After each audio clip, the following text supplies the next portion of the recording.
Welcome to the Necronama.com, where we're spending all of October looking at 31 episodes of the Simpsons Treehouse of Horror. Today, we're looking at Treehouse 18 from November 4th, 2007.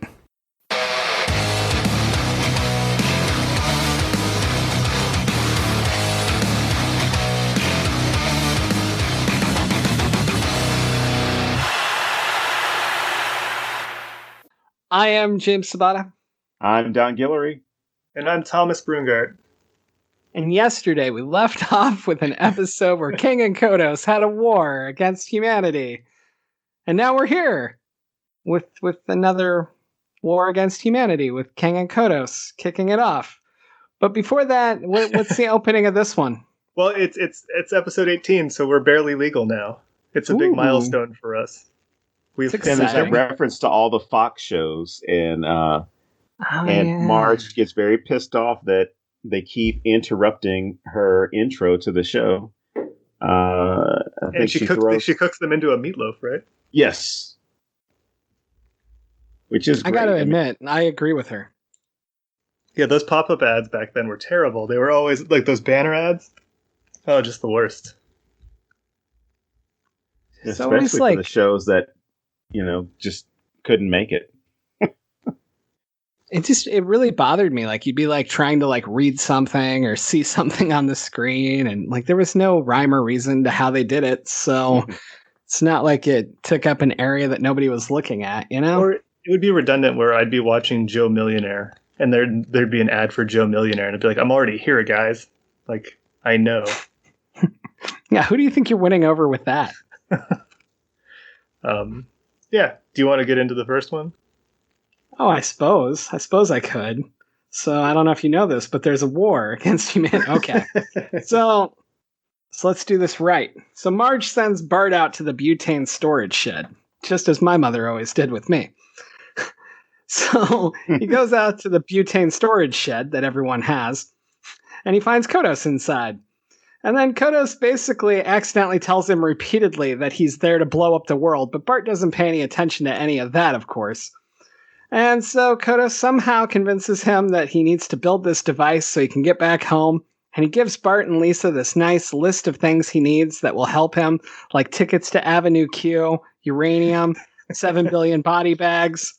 That's my favorite line. And then in my favorite scene, Homer gets in the shower, and Kodos is in there. And Homer gets some nice tentacle rubs on his butt neck. And then, for some reason, he and Marge decide to let the kids keep Kodos. So, at this point, the NASA agents show up, and for some reason, Homer's dressed as Abraham Lincoln. I can't really explain why. And, I can. And Bart, excellent. And then Bart and Kodos are trying to get away on a bike, but apparently Kodos weighs 9 billion pounds, as we all can tell by looking at him. So this wasn't a good plan. So Kodos goes to plan B and just slaughters a whole bunch of the agents. Then he reveals he's really there to wipe out humans and eat their heads. And then the war breaks out with humanity and Kodos and Kang. And Bart gets the chance to kill Kodos, but he doesn't take it, so Homer shoots him. And then somehow the humans win. And I find this part very unconvincing, humans winning. So, I don't know. Didn't you see Independence Day? Yeah, I found that unconvincing as well. Yeah, it was very. But, and then we end with this weird scene where Kodos is being dissected, but explains that he's actually still alive, so it's not. And then Homer tries to suffocate him with a pillow. And, none of this sounded as weird to me until I started talking about it. I really like this one, and as I explain this, I have no idea why. But I feel the same way. Like, now that you've described it, I don't know why I like it either. But this was my favorite bit in a while on these ones. Like, it has been several episodes since I've really liked one. I really liked this one. I think it's just really quirky and really funny. Just something about it just made me laugh. Kodos saying that he has 700 testicles, or Homer calling him a space doggy. I thought that was really funny. And then I wanted to bring this up with you guys. You guys are both authors, and they have that little quip about you can't always judge a book by its cover. And then one of them says, like, "Oh, you can, as long as you also read the inside flap." Yeah. Which actually tells you exactly what the book's about. Now, is that true? I've never had an inside flap. I mean, I've read with a inside book. flaps, and I would say it works. It must cost extra to print the inside flap, right? Yeah, that's what it's- happens when you have like one of those big time publishers. Oh. Like Rogue When you- Panda.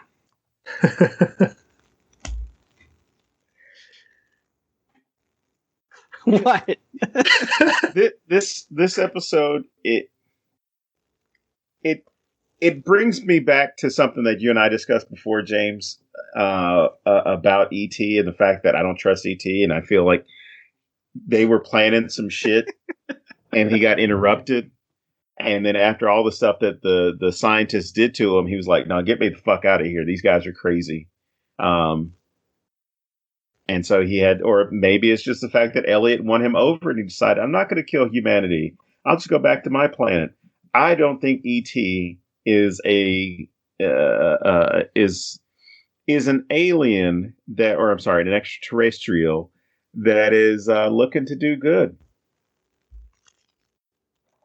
I think he's belligerent and hostile. What about you, Thomas? Do you trust E.T.? Full disclosure, I have never seen E.T. the movie. Get the fuck out of here. I tried watching it. I found it very dated. Keep in mind, I am decades younger than you.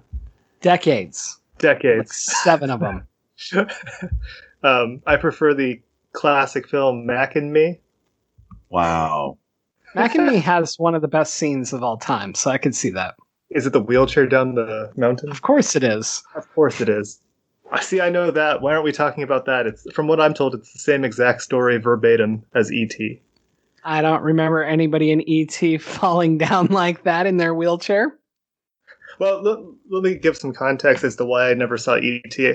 Growing up, I didn't see a lot of those, like, young adult, teen coming of age alien or monster movies, because my dad was like, "You don't need to watch E.T. Let's just watch the movie Alien." So my frame of reference for those type of movies is just like, Ridley Scott, not Steven Spielberg. Mm-hmm. But should I watch with E.T.? the one-upsmanship? No, I mean, well, let me ask you an important question before I answer that. Yes, I am very annoyed by Drew Barrymore at any age. No, that was close. I was going to ask if you were sexually attracted to her because it really changed my answer. So, No, I'm not. yeah, you should be fine then. But the alien, I've seen pictures, and wow, what a body. What are we talking about? Some kind of war between humanity and Kangakonos.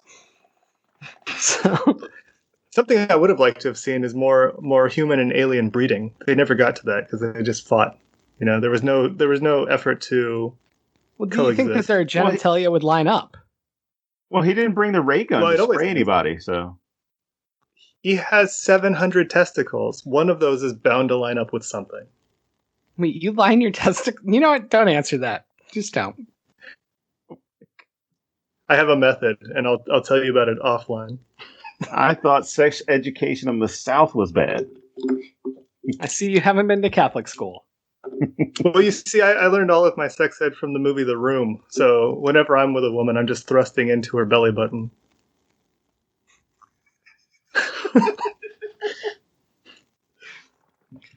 Did I mention That's the so last Mr. episode of our Mrs. podcast. And, Hey, it's episode 18. We're barely legal now. We can talk about this stuff, Jesus right? Christ. All right, I will be You win moving this on round. to the second act. Why? It's terrible done.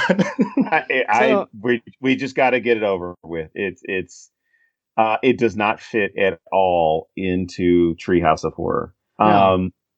It's Mr. and Mrs. Simpson, which is a parody of Mr. and Mrs. Smith, the movie with Brad Pitt and Angelina Jolie, where they play, and of course in the sketch, they play killers for hire, and they discover that each other is a killer or an assassin, and it pretty much follows the same plot as far as them fighting each other and then competing and all this other stuff. And then it turns into, oh, we actually are in love with each other, and this is sexy and it's hot.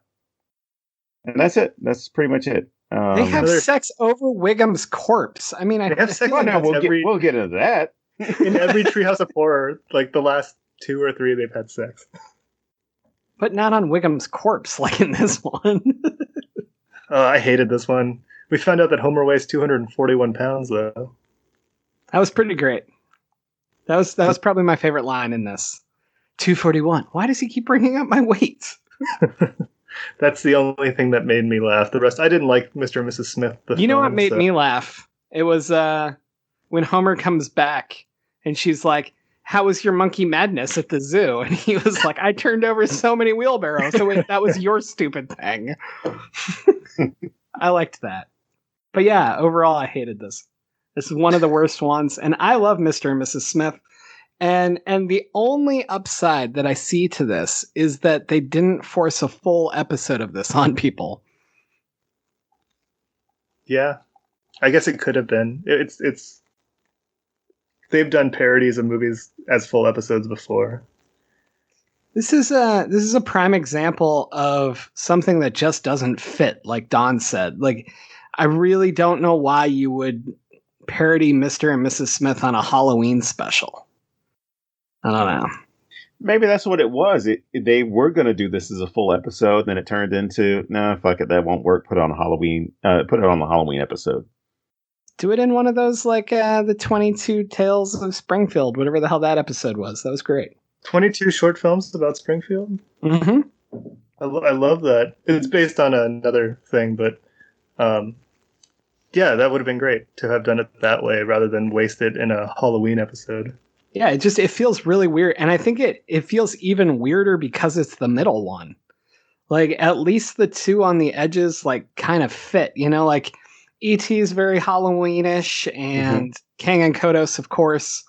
And then Heck House, I mean, Flanders is the devil, so of course this fits. So it just feels really fucking weird in between these two as well. I don't know. This is probably the worst one I've seen out of everything we've watched so far. I agree. Let's move on to Heck House then, because there's nothing else to talk about with them. Yeah, Heck House. Spider Pig. The kids are trick-or-treating.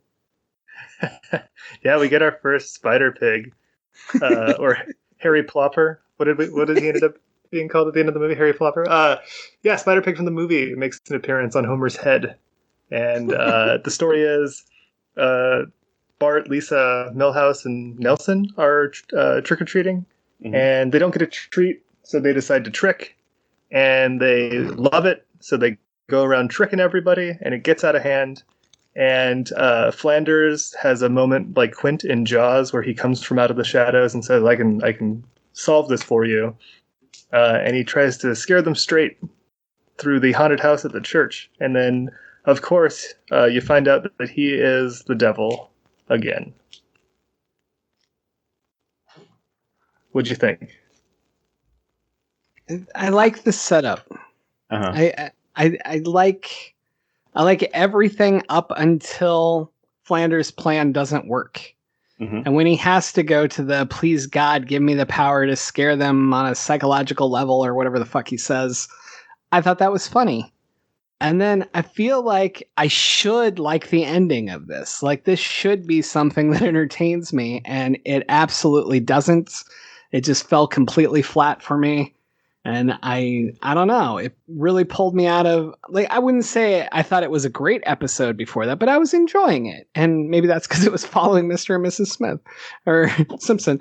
But I don't know. I liked it up till then. What about you? Do you mean ending as far as executing the 7 sins, or the corny ending of, hey, you're all going to hell. All you viewers are going to hell. You watch Fox, you watch FX Sports, read the Wall Street Journal, that ending, or I'm sorry, that part? The whole thing. The whole thing. Just after his Okay. Yeah, like especially the Seven Deadly. I feel like I should love that joke. That's like written for me. I love the Seven Deadly Sins and how they play into different stories, and they did a really fun job, especially when they slam like 3 of them on Mo.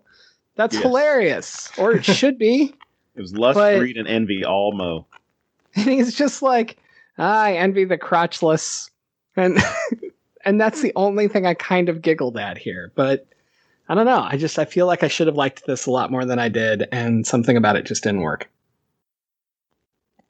Well, with respect to this, at least the idea or the concept of the 7 sins, which ones do you think would either of you possibly be punished for, or at least would find yourself guilty of? Not necessarily, it would be a direct punishment of it, but which one do you think that you may be more of a participant in? All 7 of mine would be lust. Really? Interesting. Wait, you think I'm full of pride? Come on. Oh. No. Why would they be lust? I don't know. I just felt like saying lust a lot. Lust. Great. Well, and even with the 7 deadly sins themselves, there was a really good, I guess, documentary that was done on it through Showtime or something a few years ago. 7 is not a documentary, buddy. No, 7 deadly sins, not 7 with the what's in the box. No, the spoilers. Yeah, I love the scene because when that Paltrow dies. It's the same thing with Contagion. Like, the less time I have to see her on screen, the better for me. The box was just full of her goop. Ugh. Which gave Homer an insatiable hunger. Yes, which takes us back to the music. But no, the whole idea of 7 sins for me is not necessarily confusing, but it's a thing of it seems subjective. Like, even when they have Dr. Hibbert, he was like, "Oh, I'm proud of my kid because he's an honor student or whatever it was." That's very loose with the definition of it, right? It's not in this sense that he's overly consumed with pride. It's just simply like, "Oh, my kid did something good. I'm proud of him." That's the joke. I know, but what I'm saying is, not with the Simpsons. What I'm saying is the way any of these things are subjective within society. So when you start talking about the 7 deadly sins, like, where's the limit? Would it be something as simple? Because as far as Ned Flanders, that would definitely be a sin with the bumper sticker, because he's so fucking strict with everything. But as far as what would really be it? Is greed like, oh fuck it, I've got. You know what? There was a homeless guy. You know what? I want to hold on to this change in my pocket because I want to eat a sandwich later. Would that qualify you? Yes. I don't know. I think it depends on what you believe, and like Flanders, for instance, since you brought him up, like, because his rules are so intense. I feel like that's how you would be punished in a just world. Like, whatever you believe that the punishment is, or where the lines are. Like, I look at to relate it to something easier, oddly, like, you have open relationships, right? So it's about those rules, whereas the same thing happening in a relationship that doesn't have those rules is punished very differently. So I don't know. It's always been one of my issues with religion overall, that things aren't spelled out like that. But that's also how you control people, Don, and make them do whatever you... Oh, wait. This has gone to a dark place. It is what it is. It is. Did I mention Spider Pig? No. Did you mention that? Well, you bring up that point, and Flanders, of course, is that caricature of evangelical Christians, right? Which I would even debate he's not that much of a caricature, because he's almost reality being represented on The Simpsons, but like I said, not in caricature form, even though he is one. because he has all these rules that he wants everybody else to abide by. He apparently abides by them himself, but everybody has to seem to meet his standard to the point where this is the episode, right, where the Buddhist dies, or no, that was the previous one. I'm sorry. But Flanders is all for punishing people, because wouldn't he then be guilty of wrath himself if he wants to punish people for just simple shit? That would actually be a way better ending to this episode. Yeah, I agree. Flanders definitely seems like the kind of guy who would vote for somebody who didn't necessarily represent his religious ideals or perspective, but just because he thought that this guy would align with him somewhere down the road, he would go ahead and vote for that person. Pretty much, yeah. Yeah. I'm just saying, strict fundamentals evangelicals are full of shit.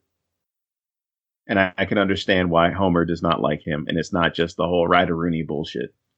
It's Flanders is an annoying fucking person. Well, anyway. You should have killed him in this one. I think we would all cheer that. Well, if he becomes the devil, isn't he technically dead? Isn't he the undead? Oh, no, that's zombies. Never mind. Ignore me. I always do. I mean, he'd be existing on a different plane.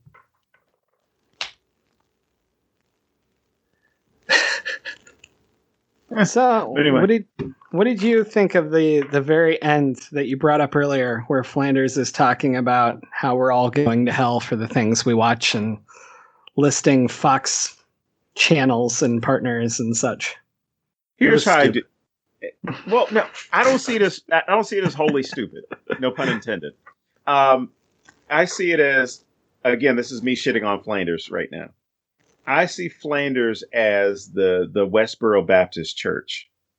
It doesn't matter what the fuck you do, you're going to hell.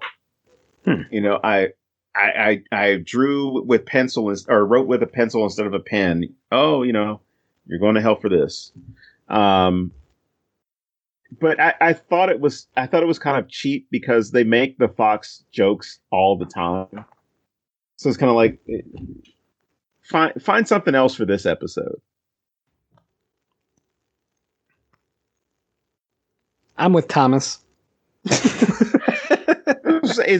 a dumb recycled joke that they use all the time. So yeah, give me something else.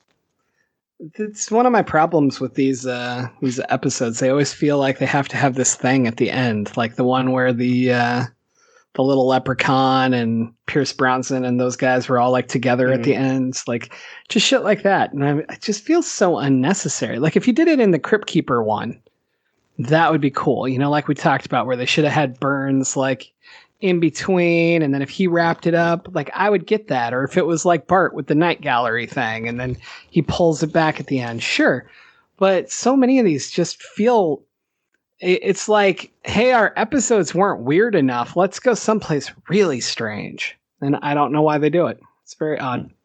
Yeah, I feel like they think they need like a clean ending, and it ends up just being confusing. Or just out of place. And we don't have that problem here. This concludes another episode of the Necronama.com with James Sabata, Don Guillory, and Thomas Sexbot Brungardt.